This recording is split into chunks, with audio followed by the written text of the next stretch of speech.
think you must be forgetting the stories in your old age. Sorrow, is that you? It's me, all right. I thought I'd never find you. I can't believe it. After all this time, I'd given up hope. I never gave up. Like green food in cold times. It may shrink away, but it will always grow back. Grandpa, who is this? Children, I want you to meet an old friend of mine. His name is Sorrow. It's a pleasure to meet you all. But who's this? A Sharptooth? That's Chomper. He was hatched by Littlefoot. And now he's living with us. Yeah! I want to learn how different dinosaurs can all get along. Well, you couldn't have found a better teacher. It was good to hear you tell one of the long-neck stories again. Grandpa's great at telling stories. Oh, I know. Your grandpa was a great story speaker. Story speaker? What's that? A story speaker would travel the land, telling the great long-neck stories to all the long-neck herds. And you were a story speaker, Grandpa? Your grandpa was one of the finest story speakers ever. I tried to learn every story I could from him. Oh, well, I just wanted everyone to remember our important past. He likes stories. Hey.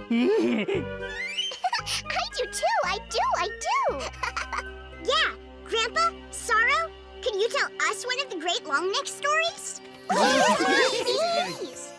Well, I think we might be able to remember a story or two. Now, who knows how longnecks got their name? Oh, it is because they have long necks. Yep. Everyone knows that. But did you know that longnecks didn't always have long necks? They didn't?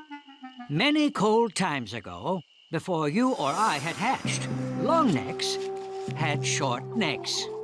Back then, the trees were very short, so they could eat tree stars from the top of the trees.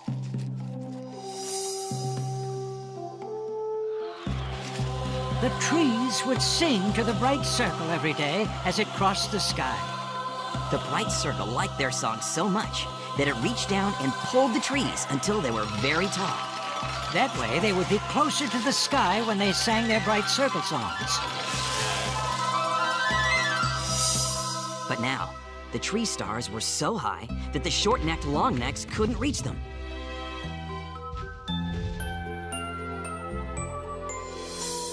That night, the night circle felt sorry for them and reached down to comfort them. The light made them feel better. And so, they lifted their heads up to get closer to the night circle.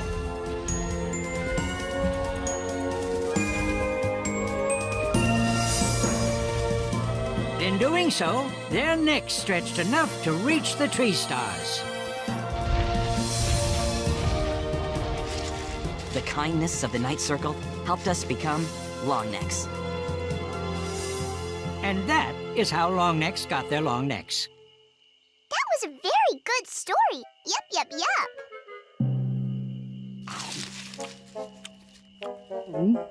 Looks like talking about tree stars made Spike hungry.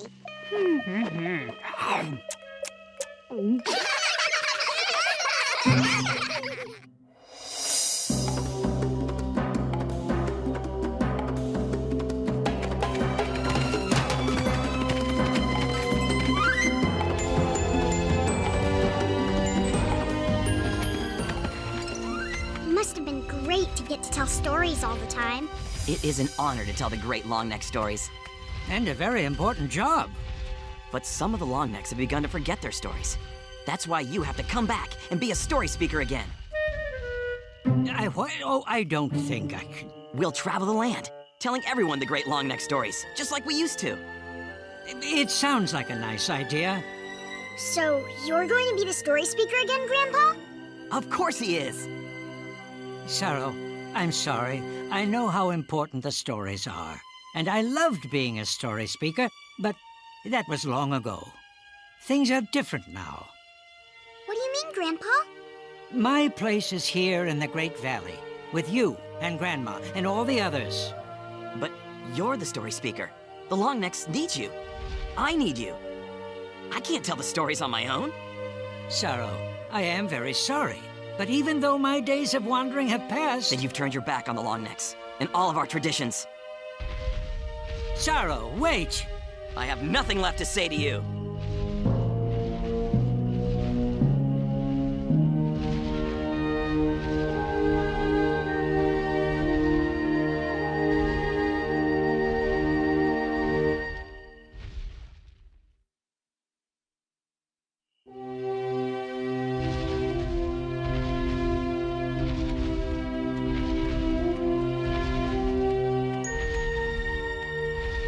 Grandpa, are you okay? No, I feel bad for Sorrow. He's hurt and angry, and I don't want him to feel that way. I had hoped he and I would be able to tell the great stories together. But those days are long gone. Remembering is a kind of a funny thing.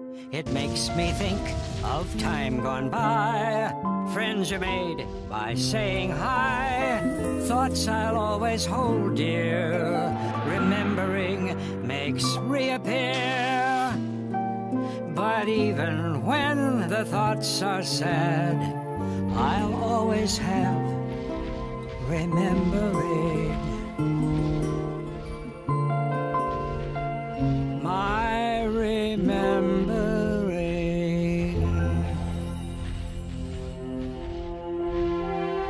I had hoped Sorrow would someday become a story speaker. He knows the stories as well as I ever did. Why didn't you tell him? Well, I never had the chance. And now Sorrow's too angry to listen to me. Well, it's sad, really, and I've already begun to forget some of the Longneck stories. I can't let the Longneck stories be lost. I've got to find Sorrow.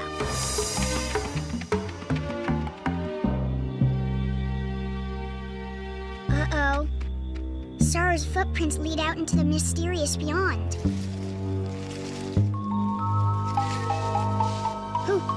Who is it? Come on out. I'm not scared of you. Why would you be scared of me? Oh, Chomper. I was just... What are you doing? I'm following you. What are you doing? I'm following Sorrow's footprints. I have to bring him back. Grandpa wants him to be the new story speaker. Wow. Then you're gonna need my sniffer so you can find him fast.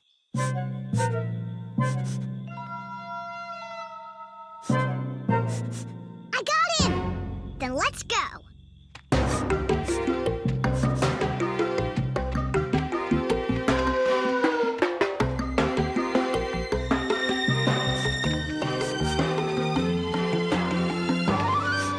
He went into the fast water. Wow, it looks big. Maybe to us, but Sorrow's a full-grown Longneck. He could just walk across. Maybe we can walk across, too. See? It's not that deep. Whoa! I think it might just be a little too deep for me to walk across.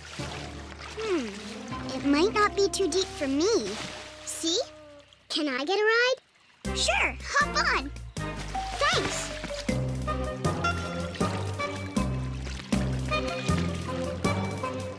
Now just keep going straight.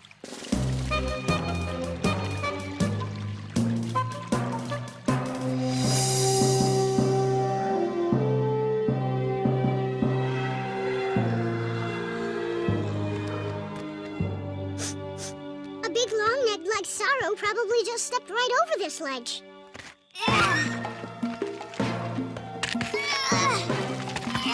But it's too high for me. Almost! Almost! Not quite. But maybe a whole pile of rocks will help us climb over. Too bad Sarah's not here. She's really good at pushing things around.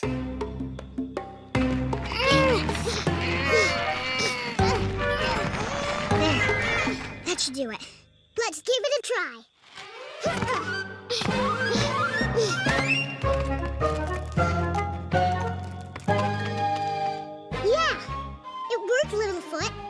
make a pretty good team, Chomper. Yeah, we do.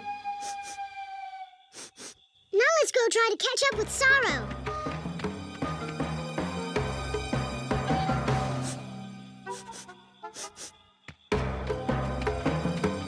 His smell is getting stronger. Come on, Littlefoot. I'm coming. See? There he is. Littlefoot? Chomper? What are you doing following me? We came to ask you to come back to the Great Valley. You need to talk to my grandpa.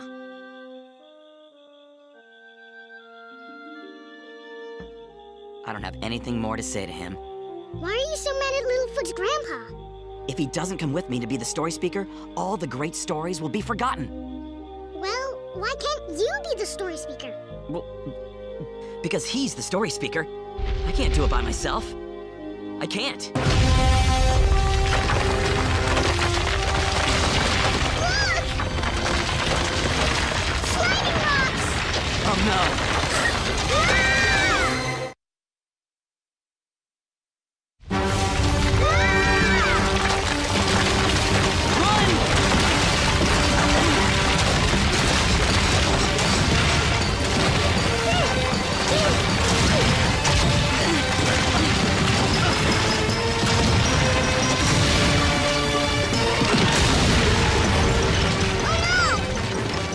Ah!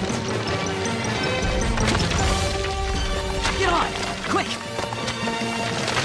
Hold on!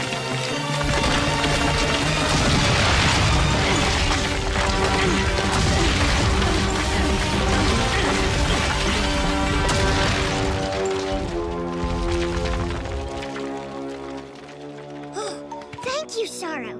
You saved us. You shouldn't have followed me.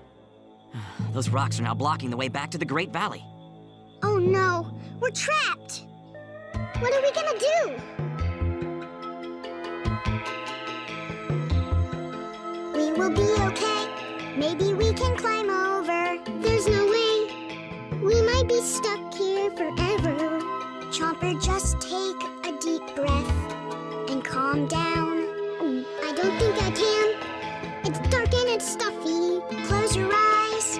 Think of a sky filled with puffies until we can find a way out of here. But what if you can't dig out of these rocks? What will we do to survive? We'll make it home alive.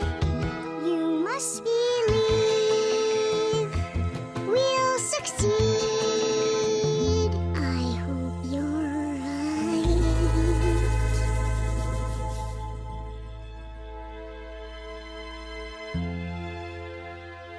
Say, did your grandpa ever tell you the story of Tall Stepper? Tall Stepper? I don't think so. Tall Stepper grew up to be a great long-necked leader. But when he was young, just about your age, he learned a great lesson about being brave. Tall Stepper and his little sister were playing one day and having a great time. They were having so much fun that the wind became very jealous. The wind swirled and blew around Tall Stepper's sister and carried her into the air and up into its wind cave in a tall, tall mountain. Tall Stepper was scared to follow the wind up into its wind cave, but he knew that if he was going to save his sister, that is what he would have to do. When Tall Stepper reached the cave, the wind made a deal with him. If he could beat the wind in a race down the mountain, his sister would be released. Tall Stepper knew it would be dangerous, but he knew he had to do it to save his sister. No one had ever beaten the wind before. But Tall Stepper found the courage he needed to race faster than any Longneck before him. Because Tall Stepper found courage when he was afraid, he was able to beat the wind down the mountain.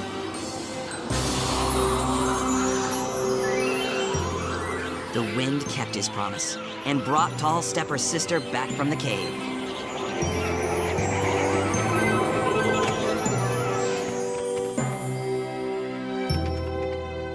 Tall Stepper grew into a great leader.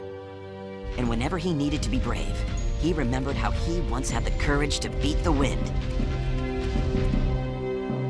And sometimes, when I need courage, I think of Tall Stepper too. Wow. Thanks for telling us that story, Sorrow. Yeah. I feel better now. Littlefoot! Littlefoot! Grandpa? Littlefoot! Yeah, I hear him too. Grandpa? Grandpa? Littlefoot, me find you. Petrie, what are you doing here? Me find them. Everyone, over here.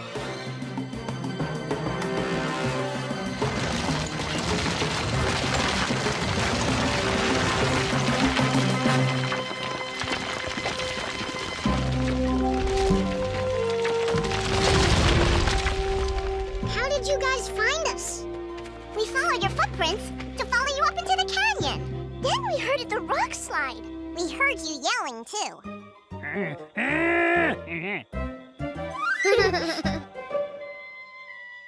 Sorrow, there's something I want to talk to you about. About what I said earlier? I'm sorry about that. No, Sorrow. I think you should be the new story speaker. Me? But I can't tell the great stories without you. But Sorrow, you told us a story. The one about Tall Stepper. We were really scared. But your story helped us feel a lot better. You see, Sorrow, you saw a chance for one of the great stories to teach something important at a time of need. That's what a good storyteller does. That's what a story speaker does. So, you really think I'm ready to be a story speaker? I know you are. Me too. That's right. I just wish I had told you earlier. I don't know what to say. I thought story speakers always had something to say. Maybe you're right. In fact, this reminds me of the story about the very first story speaker. Her name was First Voice. One day, First Voice came upon a great cave. But when she walked into the cave, she began to hear the footsteps of another